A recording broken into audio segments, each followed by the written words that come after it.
সারস্বত সংগঠনের উদ্যোগে ৪৬তম বার্ষিক উৎসব উপলক্ষে আগামী ২৪শে ফেব্রুয়ারি বঙ্গভবন প্রেক্ষাগৃহে সন্ধ্যা ৫টা ৩০ মিনিট থেকে মঞ্চস্থ হতে চলেছে ৩টি নাটক।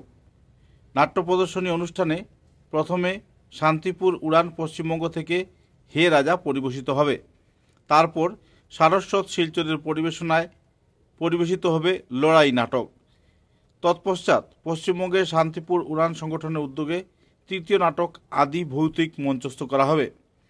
এক সাংবাদিক সম্মেলনে বিস্তারিত তথ্য তুলে ধরেন সারস্বত সংগঠনের কর্মকর্তারা এবং সকল স্তরের নাগরিকদের প্রবেশপত্র সংগ্রহ করে এই নাটক অনুষ্ঠানকে সুন্দর সুষ্ঠুভাবে সফল করার জন্য আবেদন জানিয়েছেন আয়োজক কর্মকর্তারা এবং সকল স্তরের সংস্কৃতিপ্রেমী এবং নাট্যপ্রেমী নাগরিকদের এই নাট্য উৎসবে তথা প্রদর্শনীতে উপস্থিত থেকে অনুষ্ঠানকে সফল করার আবেদন জানিয়েছেন তারা।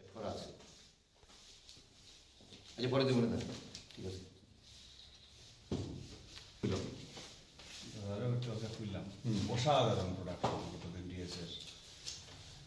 লড়াই আমি আগেও দেখছি, কিন্তু এবারের নাটকটা যেমন একদম 5 মিনিটের লইব ছেলেটা, এটা অভিনয় পাবেন অসাধারণ ভীষণ, এবং মনে হয়েছে যে সিনেমা করার মতো খুব ট্যালেন্টেড টিম। আমি কি জানি এত মানে খুব সিনসিয়ার করতে চাই। তো আচ্ছা আমিও কাজ করছি আগে, ওই যে নামটা মান্তু মান্তু মান্তু, এত আচ্ছা ভালো অভিনয় করে। পাবেল কি তার পাবেল খুব ইচ্ছা তার করার, কিন্তু করতে পারে না। এখানে মানে তার মানে প্রফেশনাল এনগেজমেন্টটা এত বেশি, তার মানে গভর্নমেন্ট চাকরি করে, তারপরে তার আছে তোমার চেম্বার আছে। বিভিন্ন সংবাদ মাধ্যমে সাংবাদিকদেরকে যারা আজকে উপস্থিত আছেন সবাইকে জানাই আমার আন্তরিক প্রীতি ও শুভেচ্ছা। আজকে আমাদের এই প্রেস বিজ্ঞপ্তি অনুষ্ঠানে আপনারা বিভিন্ন সময় নষ্ট করে আমাদের এখানে এসেছেন, তার জন্য আমরা সত্যি আনন্দিত গর্বিত। আগামী ২৪ ফেব্রুয়ারি সারস্বতের ৪৬তম বার্ষিক সম্মেলন উপলক্ষে আমরা একটু ভিন্ন মাত্রায় এবার করেছি, কারণ কলকাতার বিখ্যাত একটা নাট্যদল ওদের সক্রিয় সহযোগিতায় এবং তাদের ইচ্ছা প্রকাশের জন্য আমরা ঠিক মতন চেষ্টা চরিত্র চালিয়ে যাচ্ছি, এবং সেই জন্য আমি শিলচরের নাট্যমন্ত্রী দর্শকরা এবং আপনাদের সক্রিয় সহযোগিতায় আমরা চালিয়ে যাচ্ছি। আমার মনে হচ্ছে আমরা আমাদের সম্ভব হবে, এবং আমি বিশেষ কিছু বলতে চাই না। আপনাদের কিছু যদি জিজ্ঞাসা করার থাকে। বন্ধুরা, আমাদের এটা ৪৬তম বার্ষিক উদযাপন উৎসব। অ্যাকচুয়ালি এটা ডিসেম্বরে হওয়ার কথা ছিল, তো নানা কারণে আমরা করতে পারিনি, সেই জন্য আমরা 2 মাস পিছিয়ে ফেব্রুয়ারি মাসে করতে যাচ্ছি। ১৯৭৮ সনে এই সংস্থার জন্ম, তারপর থেকে গুটি গুটি পায়ে আমরা ৪৬টি বসন্ত পেরিয়ে এসেছি। আমরা মূলত একটা সাংস্কৃতিক সংস্থা, যদিও আমাদের স্পোর্টস এবং সামাজিক উইংও আছে।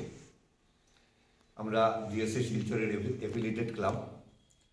যাই হোক, আমাদের এবারের অনুষ্ঠান শুধু নাটকের অনুষ্ঠান। আমরা 3টি নাটক দিয়ে আমাদের এবারে নাট্য সন্ধ্যা সাজিয়েছি। নদিয়ার শান্তিপুরের একটি নাট্যদল উড়ান, পশ্চিমবঙ্গের অত্যন্ত খ্যাতনামা নাট্যদল শান্তিপুরের উড়ান, ওরা এখানে আসছে তাদের 2টি মঞ্চ সফল নাটক নিয়ে, হে রাজা এবং আদি ভৌতিক। এই 2টি নাটক ওনারা ক্রমাগত করে চলেছেন পশ্চিমবঙ্গের বিভিন্ন অঞ্চলে।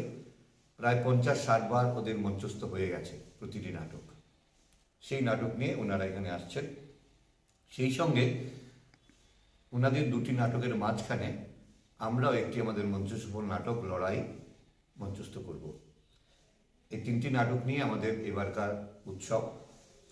আমরা আপনাদের কাছে বিনীতভাবে আবেদন করছি, শিলচরের নাট্যমন্ত্রী জনসাধারণের কাছে আপনারা এই বার্তাটা পৌঁছে দিন যে এটা ভিন্ন স্বাদের নাট্য সন্ধ্যা আমরা করতে যাচ্ছি আগামী 24শে ফেব্রুয়ারি বঙ্গভবন প্রেক্ষাগৃহে সন্ধে ঠিক 5:30 থেকে। যেহেতু 3টে নাটক, 3টে একাঙ্ক নাটক, কাজেই আমরা সময় মতো অনুষ্ঠান শুরু করার আপ্রাণ চেষ্টা করব। দর্শক বন্ধুদের যদি আমরা সহযোগিতা পাই, আমরা অবশ্যই সময় মতো অনুষ্ঠান শুরু করতে দৃঢ় প্রতিজ্ঞ। এবারের এই অনুষ্ঠান সম্পর্কে যদি আপনাদের কিছু, শান্তিপুরের 13 জনের টিম আসছেন, ওরা 13 জনের টিম আসছেন, একটি বাচ্চা এবং 10 জন মেল এবং 2 জন ফিমেল, টোটাল 13 জনের টিম শান্তিপুর থেকে ওরা আসছেন। উড়ান ওদের দলের নাম, খুব খ্যাতনামা দল পশ্চিমবঙ্গের। ওরা আসছেন এখানে, ওরা প্রথমবারের মতো মানে আসামে আসছেন। ওদের খুব ইচ্ছে যে ওনারা আসামে এসে নাটক করবেন। পশ্চিমবঙ্গে তো ওরা চুটিয়ে নাটক করছেন, কিন্তু এদিকে আসার সুযোগ ওদের হয়নি। প্রথমবার ওরা সুযোগ পেয়েছেন। ওদের নির্দেশকের নাম? ওদের নির্দেশকের নাম, দুটো নাটকে দুজন নির্দেশক আছেন। হে রাজা নাটকের নির্দেশকের নাম হচ্ছে অমরনাথ সাহা, উনি রচনা করেছেন। তোমার ডিটেলস আছে? আছে, এখানে ডিটেলসটা আছে, এখানে ডিটেলসটা আছে। এখানে একটা কথা বলে রাখি, একজন ভদ্রলোক ওনাদের সঙ্গে আসছেন, যার যোগাযোগে আমাদের ওদের সাথে যোগাযোগ। ভদ্রলোকের নাম হচ্ছে সুব্রত কাঞ্জিলাল। উনি এই অঞ্চলে বেশ এখন বিখ্যাত হয়ে গেছেন। ওনার বেশ কিছু নাটক এই অঞ্চলে হচ্ছে। গতবার রূপম কম্পিটিশনে ওনার নাটক হয়েছে 2টো, এবারও 2টোর বেশি নাটক হয়তো ওনার নাটক হবে। সুব্রত কাঞ্জিলাল উনি এই টিমটাকে নিয়ে আসছেন, উনি ওদের অভিভাবক হিসাবে সঙ্গে আসছেন। অত্যন্ত স্বনামধন্য একজন নাট্যকার, বিচারক এবং নাট্যবোদ্ধা। সারা ভারতবর্ষে উনি বিভিন্ন জায়গায় নাটকের প্রচার করে বেড়ান, নাটকের বিচার করে বেড়ান, এবং বিদেশে উনি অনেক নাটকের সেমিনার এবং অনেক ওয়ার্কশপে গেছেন। অত্যন্ত গুণী লোক, উনি এই টিমটাকে নিয়ে আসছেন। আচ্ছা, মূলত লোকভারা আছেন, তাদের ছেলে মেয়েরা যারা ভালো পরীক্ষায় ভালো রেজাল্ট করেন, দশম মানে মেট্রিক থেকে তদূর্ধ্ব, মানে মেট্রিক অন এইচএসএলসি অনওয়ার্ড যে কোনো পরীক্ষায় যারা ভালো রেজাল্ট করেন, তাদেরকে একটা আমরা সম্মাননা জানাই। এটা প্রত্যেকবারই জানাই, এটাও আমরা এবার জানাবো। 5 জন এবারে আছেন এই লিস্টে, 5টি ছেলে মেয়ে। ওরা সবাই আমাদের সংস্থার সদস্যদের ছেলে মেয়ে বা নিজেই সদস্যা। যেমন একটি মেয়ে এবার পাবে, ও নিজেই সদস্যা, ওর ব্রিলিয়ান্ট রেজাল্টের জন্য ওকে আমরা দিচ্ছি। বাকিরা হচ্ছে সদস্যদের ছেলে বা মেয়ে। যদি নামটি জানতে চান, আমার নামগুলো বলতে পারি। 5 জনকে এবার আমরা দিচ্ছি, এছাড়া অন্য কোনো অনুষ্ঠান নেই। যেহেতু 3 ঘন্টার নাটক, কাজে আর কোনো অনুষ্ঠান রাখলে এটা মানে বেশি হয়ে যাবে। তাই অনুষ্ঠান শুরু হচ্ছে কয়টায়? যে দর্শকরা যাতে একটু সময় মতো আসেন। আসলে কিন্তু আমরা দৃঢ় প্রতিজ্ঞ, আমরা 5:30 শুরু করবোই, কিন্তু দর্শক না আসলে মুশকিল হয়ে যায়। নাটক একাঙ্ক নাটক ওই 50 থেকে 60 মিনিটের ভেতরে প্রতিটা নাটক। প্রতিটি নাটকের সময়সীমা মিনিমাম 50 থেকে 60-এর ভিতরে হবে। 1 ঘন্টার নাটক শুরু। পশ্চিমবঙ্গের নাট্য সংস্কৃতির যে আলেয়া এবং আমাদের বরাক উপত্যকার নাট্য সংস্কৃতি আলেয়ার মধ্যে একটা ভিন্নতা রয়েছে, আমরা বিগত অনেক বছর ধরে দেখে আসি। সেই জায়গায় দাঁড়িয়ে একটা সামঞ্জস্যপূর্ণ আগামী প্রজন্মকে নতুন কিছু একটা দেওয়ার প্রচেষ্টা, যারা আগামী দিনের অভিনেতা, যারা এখন কচিকাঁচা রয়েছে বা ছোটোখাটো রোল করছে, আমরা প্রায় দেখি, সেই জায়গায় কোনো সমন্বয়ের ব্যবস্থা করছেন না, মানে নাট্যচর্চার উন্নয়নের জন্য। এটা খুব একটা রিলিভেন্ট প্রশ্ন করেছেন আপনি। আমি ব্যক্তিগতভাবে মনে করি আমাদের এখানকার নাটকের যে মান এবং কলকাতার নাটকের যে মান, অভিনয় দিকে কথা বলছি, তাতে বিশেষ কোনো ফারাক নেই। এখানে যথেষ্ট প্রতিভাবান অভিনেতা অভিনেত্রীরা আছেন এবং যা অভিনয় এখানে হচ্ছে কোনো অংশেই সেটা কলকাতার ভালো অভিনয় থেকে কম নয়। আমি ব্যক্তিগতভাবে মনে করি আমরা যেখানে পিছিয়ে আছি সেটা হচ্ছে এটা টেকনিক্যাল সাইডে আমরা পিছিয়ে আছি, কারিগরি দক্ষতা আমরা পিছিয়ে আছি। নাটকের সেটিংস, নাটকের লাইট, নাটকের সাউন্ড, এখানে মিউজিক, এখানে আমরা একটু পিছিয়ে আছি।